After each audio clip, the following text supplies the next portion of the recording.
تو وہ وقت ننھی بچی نے جب اب آخری بار اپنے ماں باپ کو پکارا ہوگا، اپنی ماں کو پکارا ہوگا، اللہ تیرا عرش بھی تو رویا ہوگا.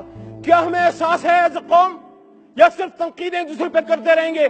جب تک اس ملک کو قرآن کی شرعی سزاؤں کی طرف لے کے نہیں جائیں گے، جب تک ان لوگوں کو قرآن کے مطابق سزائیں نہیں دیں گے، ہر صوبے میں یہ ہوتا رہے گا، ہر صوبے میں یہ ہوتا رہے گا. ان کو چوکوں پہ پھانسیاں لٹکانی چاہیے، قرآن کے مطابق سزائیں دینی چاہیے. قرآن سے مت ڈرو، انگریز کے قانون سے ڈرو، اللہ کے غضب سے ڈرو، لیکن اللہ سے پیار کرو، اللہ کے نظام سے پیار کرو. اور وہ کیسے ہوگا؟ وہ نہ صرف نون کر سکتی ہے، نہ پیپلز پارٹی، نہ پی ٹی آئی.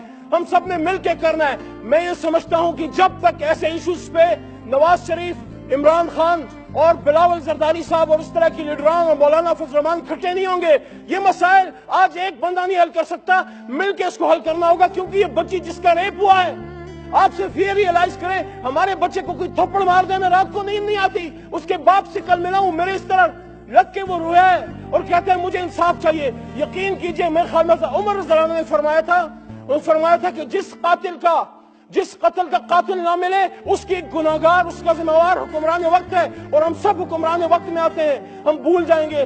اسپیکر صاحب، ہم بھول جائیں گے. زینب، ہماری بچی جو ہے حضرت زینب رضی اللہ عنہ کے ساتھ اب جنت میں ہوگی، لیکن کیا ہم بچیوں کو اس طرح جنت پہنچاتے رہیں گے؟ میری یہ دعا ہے کہ اس طرح کی کوئی اور زینب جو ہے وہ پھر مزید پیدا نہ ہو. اس کے لیے کھٹے ہونا پڑے گا. قائد کے اس فرمان کے ساتھ علامہ کے کہ وہ زمانے میں معزز مسلمان ہو کر اور تم خوار ہوئے تارک قرآن ہو کر 10 بندوں کو لٹکا دیں. میں دیکھتا ہوں کون اس طرح کا کوئی جرم پھر کرتا ہے.